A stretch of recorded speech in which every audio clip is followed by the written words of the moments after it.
What's up, guys? James here again. Sorry, it's been a while. I've been super busy touring with my band Hemlock. You can check us out at hemlockworld.com. I haven't been able to do any sound stuff, but I thought I'd do camera froze. Woo. Thought I'd do a cool tutorial on how to use Ozone live to tune your room and get a good flat EQ. So let's give it a try. I've got addictive drums here just to have some audio that I will not get in trouble for. But as you can hear, sounds pretty good. But as we all know, live sound guys, we have to deal with imperfections. We got to deal with rooms that are obviously not perfect. There's a lot of acoustic trouble. And I'm going to show you how to fix that, or at least in theory. I have a plugin here. It's called the Dynamic Virtual Studio. And what it does is it simulates different environments. It's mainly for headphone use. I'm going to use it to demonstrate acoustic situations, but this is a free plugin. You can get it off their website, Dynamic. And listen to the difference. I'm going to pop it in and pop it out. So here we go.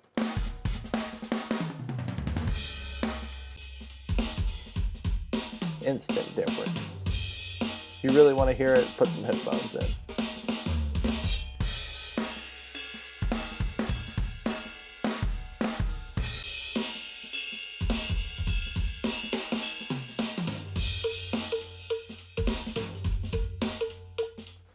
So, as you can tell, a lot of craziness going on there. So, how can what's a good way of tuning a room without having to do too much effort? Well, there is a way I thought of. It does require an interface. Unless you rock a studio live, you can do it all on the board. But let's say you don't. You get something like this. It's the Fire Studio Mobile. Sweetwater sells it for $250. It's a Firewire interface, but it's got two cool things. It's got microphone inputs, as you can see right here, but it also has line inputs, which is going to be really cool for this application. So let's check it out. Let's say you've got an RTA mic and you want to tune the room, you want to get it flat real quick. So as I mentioned, we're going to use Ozone. Let me get rid of this guy real quick. And to demonstrate this, I'm going to have Ozone after the Dynamic plugin to kind of simulate the pink noise going into the RTA and then going into the Ozone. Now, beforehand, I have already took a snapshot. Ozone takes snapshots of the EQ, so be sure to do this beforehand. Just straight pink noise to the Ozone. It has a pink guide, but I didn't like it at all. It wasn't accurate. So if you go to the snapshot, actually that's the pink curve, and that's wrong. So this is the curve I did, and that's what it should look like. So what I'm going to do is I'm going to take a snapshot of the pink noise running through the biodynamic, and then Ozone is going to analyze the biodynamic as if it was an RTA reading a room. So here we go. I'm going to go ahead and turn this on. Start capture. Now you're going to hear that plugin go in and out because, as you can see, I only have the demo. So sorry for that. Yeah, as you can see.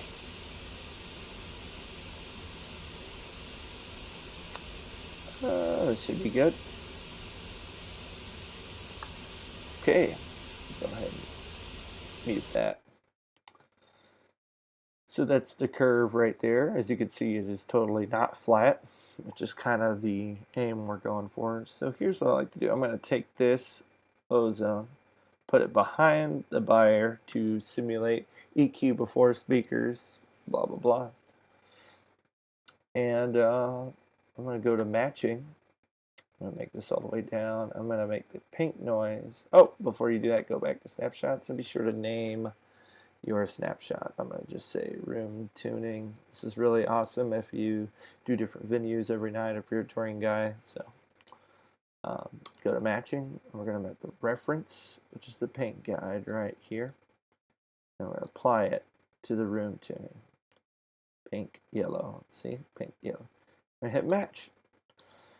Now, depending on your preference, you can choose the amount. I like to keep the smooth around 3 or 5, between 3 and 5. But I'm going to slowly bring this up. And yeah, as you can see, it's really correcting it. I'm going to go all the way up just to show you exactly what's going on. Okay.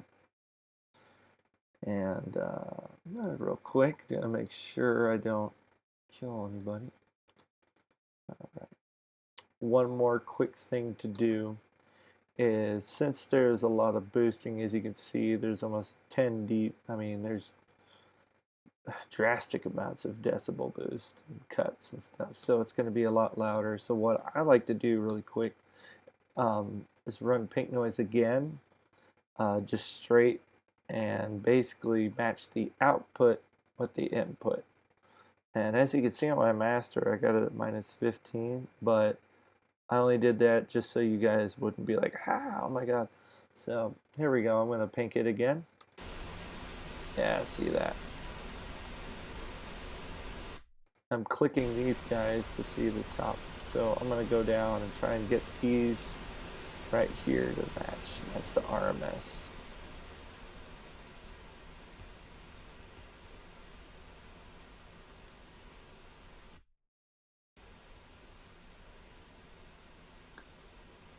-12.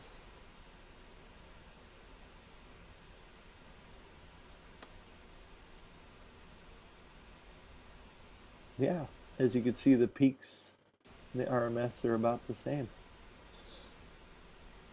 All right.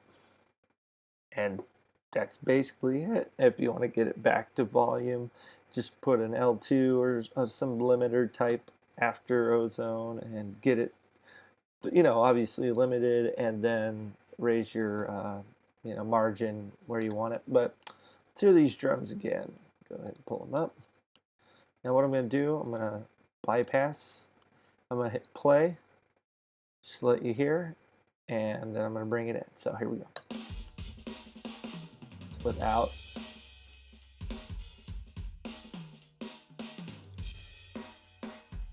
Listen to that. Stupid demo. Someday I'm going to get the real version.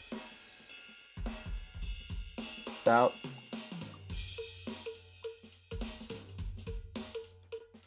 Oh, wait.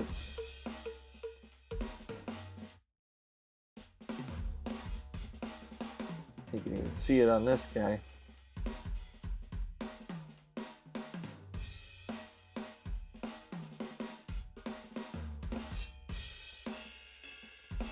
It's pretty impressive.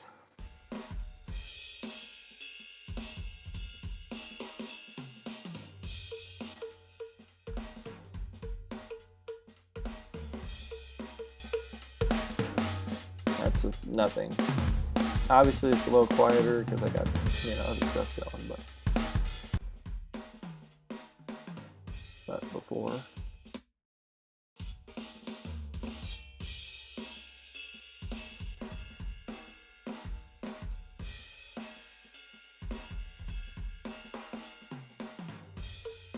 And just to show you how accurate this thing is, I'm going to bring that pink noise back, and we're going to look at this guy right here.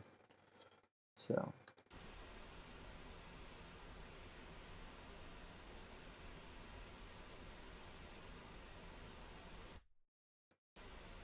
it's pretty flat. Take it out.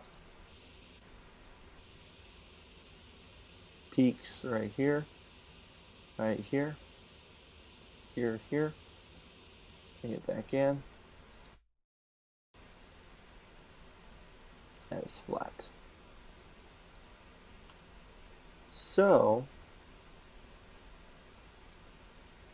by doing these steps, exactly that order, matching volume and everything, you could actually technically get a pretty flat room. Obviously, there's a lot of other variables to it, and always your best judge is your ear.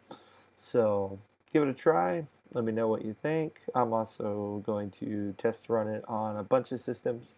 But till next time.